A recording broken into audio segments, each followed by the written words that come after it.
What's good, YouTube? Certainly not this, but welcome to the house. I'm usually not this steamed over a product, and cue the legendary Duelist Season 3 sad noises. Were you hoping for much-needed reprints of Magician's Souls, a Dusted Gold, a Malicious Bane, and maybe Liquid, and 5 protagonist cards, Bakura's cards? Oh, absolutely, I was hoping for that solid product to be coming out, but instead we get what we didn't need at all. And I grew up in stores, ripping open hidden arsenal packs and really enjoying that. Much needed cards for regionals and playing on the dual terminal. It's some of my favorite stuff, and there are silver linings in this product, but let's talk about why I'm so steamed with this. Realistically, this is just selling you Dragoonity cards that should have been reprinted in the first place inside of Ghosts from the Past, or if they were really holding out doing something with Maximum Gold or Animation Chronicle, which is Battles of Legend, that's where reprints like this should end up, and then that helps them stay cheap for a very long time. Instead,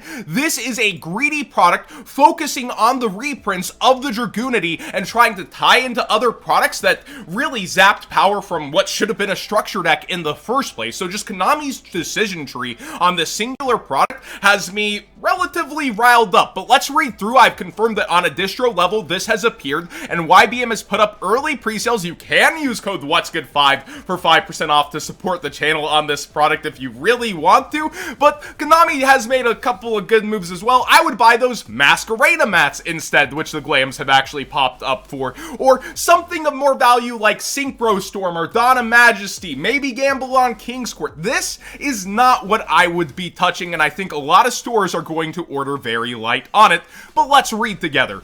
Learn the legends and experience the story from the beginning. Hidden Arsenal Chapter 1. It's been over a decade since Hidden Arsenal era began, and now duelists can obtain historic cards from the first 4 Hidden Arsenal sets like they've never seen before, and learn the stories behind them in an epic collection. Oh boy, lore that you could Google yourself. Now, to their credit, usually the average consumer isn't going to bother to actually read when they're a Yu-Gi-Oh player, so putting it in front of them to maybe read is a bit better for people relearning this story, and they get a crack at something from our childhood in a presentation that's honestly nothing like that.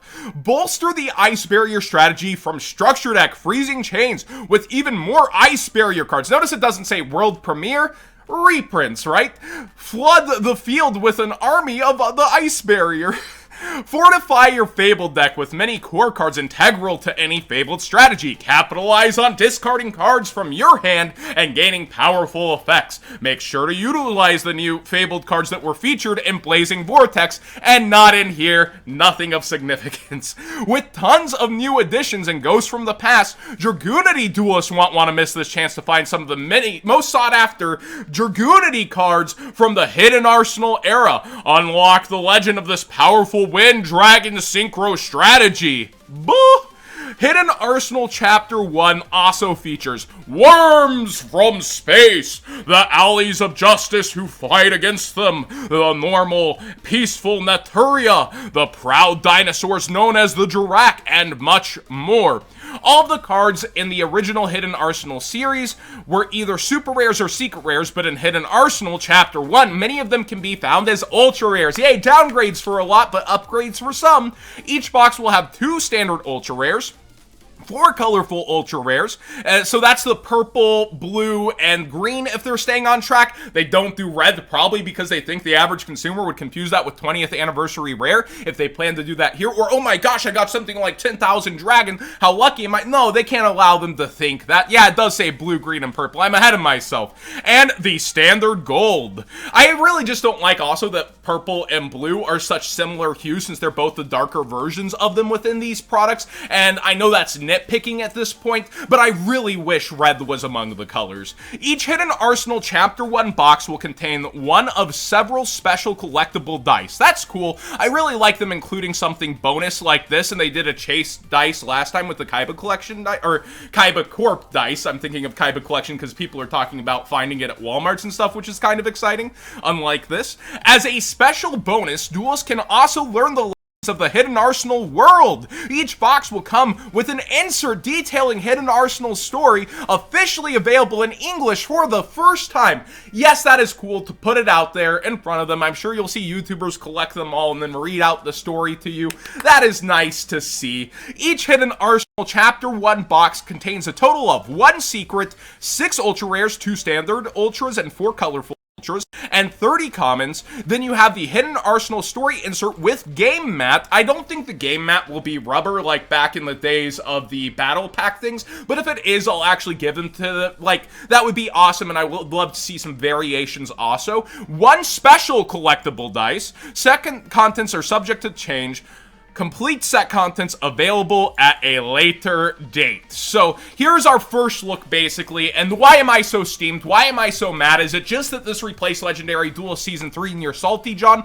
No, absolutely not. Price history of reprints should look like this, where the card that was $50 and is only up there in price because it's rare, it's old, it's had X printings, gets the reprint, and it's accessible for all, instead of it being the freaking point of a product where very few select people were after it, and you should have just put it in Ghosts from the Past. This makes absolutely no sense as a product in modern day, and I think stores that don't know any better will go, oh, this is a throwback, this might be kind of retro packy, oh, I might be able to get in here and do it. Well, they're really gonna hurt their business when they see the sales rates, especially since this is in a line of products that has been struggling for the most part. Legendary Duelist Season 2 was our first successful look at a product like this. Legendary Duelist Season 1 struggled and stayed very cheap on shelves for a long time, and if you know anything about any industry, taking up shelf space and not moving is toxic. And then you also have the Dragons of Legend Complete Series, which is starting to age a little well now, but it's taken so long to do so, and also did not move very well for itself. I respect that product a lot more, because Dragons of Legend is kind of more special, and I was hoping they would head towards Battles of Legend, you know, kind of next, rather than this, where we have cards that we actually need to reprinted, and a rarity where we could obtain them, like the Blackluster Soldier and stuff like that. Still, I would like them to be easier to get in something like Gold Series, but this is not how to do it, Konami. This is definitely not. And you know what else I can see? I can see the future, right? Market Man has time-traveling info brokers.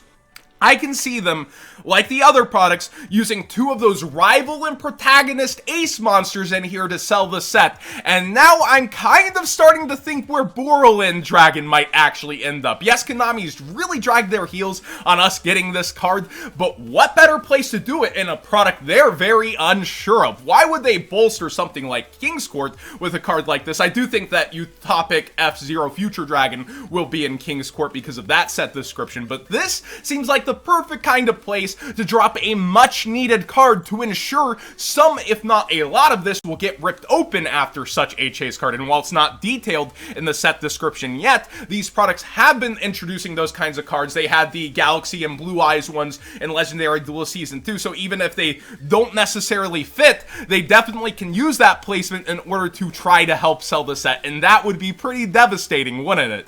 I don't think a lot of people are too interested in downgrading their secret rares into color ultra rares. I don't think there's the most collectors of that. I've seen the most criticism on that actual marketing, and this is what we lost special editions for. This is why we don't have Rise of the Duelist or Eternity Code special editions, but on that same note, I'm very glad that stores did not invest into Blazing Dumpster Fire, Phantom Baby Rage, and now Lightning Overdrive special editions, which should have been today's video, but this one got me really heated up, so we'll probably cover the complete set spoiler later of Lightning Overdrive. I will be streaming tonight as well, probably covering my thoughts on that, but I could not put this one off. This one actually has me, like, baby raging inside, and I think it's really bad that Konami would be, like, headed this direction with reprints that really should have been somewhere else like this. But what do you guys think? Please let me know in the comment section below. Am I just, like, kind of jaded, over angry, or do you agree this is not how this should be handled in Konami's business?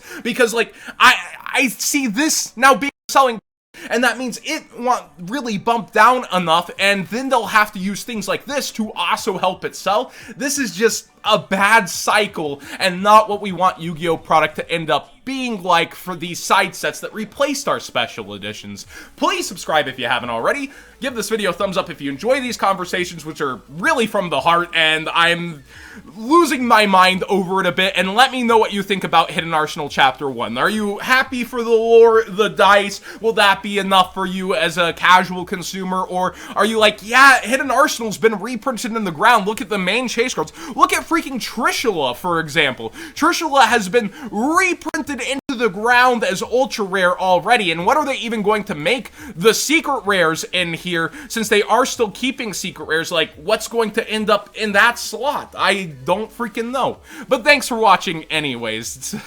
Really don't like this one.